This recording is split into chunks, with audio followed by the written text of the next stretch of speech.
America has a long history of systematic racism. So if you go back and you look at what Biden did in his extermination plan, he didn't really say, I want to get rid of all black people.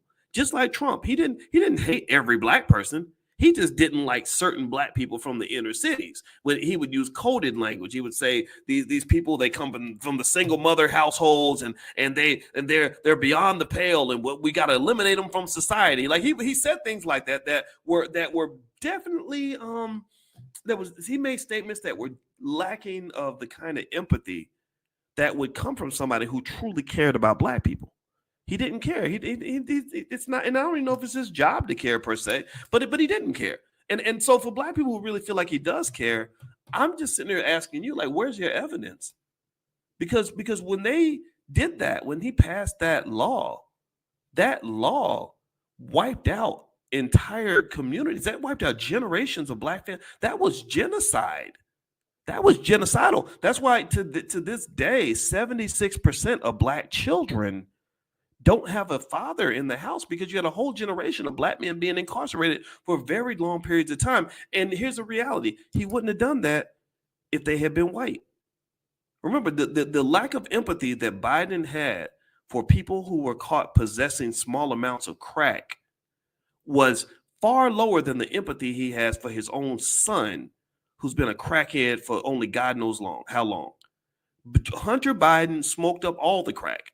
If Hunter Biden was a black man, the old Joe Biden from the 90s would have wanted him to go to prison for the next 30 or 40 years.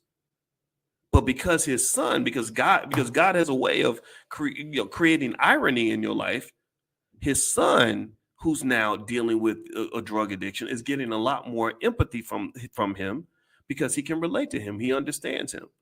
He says, that's my son. That's my boy. He's went through some things. And if you know the history, I've studied the history of Biden and Trump, and I can tell you, Biden's family's been through a lot. A lot of y'all may not know this. I don't know how many of y'all knew this. That Biden's, when he was 29 years old, his wife and 2 children, I believe, were killed in a car crash. And, that's terrible. I mean, so his wife and 2 kids were killed in a car crash. Richard Nixon gave him a phone call when that happened, and he was really young at the time.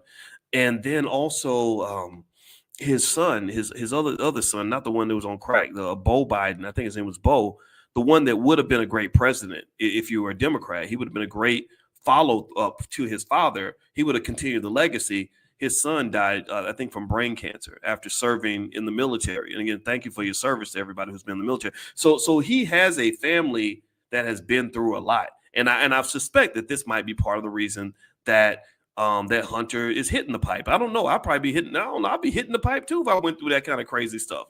So I have empathy for this family, but the interesting thing about it though is I don't think this family has empathy for me. Because you got to understand, I'm a black man who can say that my father and my stepfather both were hooked on drugs. And I know for a fact, my biological father did time in prison for drugs. And I would be willing to bet you that the amount of empathy that Joe Biden has for Hunter would not have been shared with my father. You understand? Or your father. And this is the reality. This is what you're looking at when you talk about these politicians. And so when you come to me and you try to present Biden or Trump as some sort of hero that's going to save America and save the black community and be worth our time, I just look at you funny and say, what makes you think that this is really going to matter at the end of the day? What makes you think that this matters more than the price of tea in China? Why are you fighting me because you don't think I'm going to go and vote for the same white man that you're going to vote for? You pick your white man, I'll pick mine. That's all we got on the menu. So why in the hell are you even bothering me about this nonsense when we got work to do? This is what I want you to, it's a subtle point. A lot of people are going to miss this subtle point, but I hope you're getting it. The subtle point that I'm making on this is that when I get this furious message from DL, what I saw was just kind of like this lack of self-esteem. That's what I saw. I see a lack of self-esteem in the sense that, DL, you are a smart guy. I mean, as far as comedians go, I think you're a brilliant comedian. I don't think you're the most qualified when it comes to political analysis. I think that the emotions are a little bit too much. I think you could issue a simple endorsement and then go on about your business. But for whatever reason, you're heavily invested in this political thing. But that's not uncommon because y'all know how a lot of Hollywood celebrities want to come and tell us who to vote for, which I think is absolute bullshit. But at the same time, I think that the self-esteem issue comes out in the sense that rather than fighting with another black man or other black people over who their favorite white politician is going to be, you could actually be building with those very same people and say, let's develop institutions that are going to help our community prosper.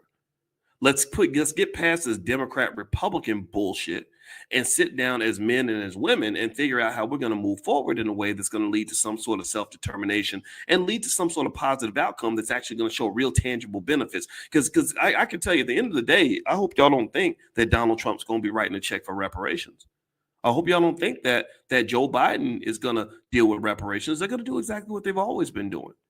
And this will be my issue with the DL thing, and I'm sure DL ain't gonna be happy if he hears any of this. And I get it. I'd be pissed off at me too. I ain't gonna lie. I'm not a perfect man. I'm a man where sometimes I'll get a little annoyed when you're talking crazy to me and stuff like that. I can't. I'm not above all of that, but at the same time, I try to get above it. But it's hard. Sometimes it's hard when somebody calls you a dickhead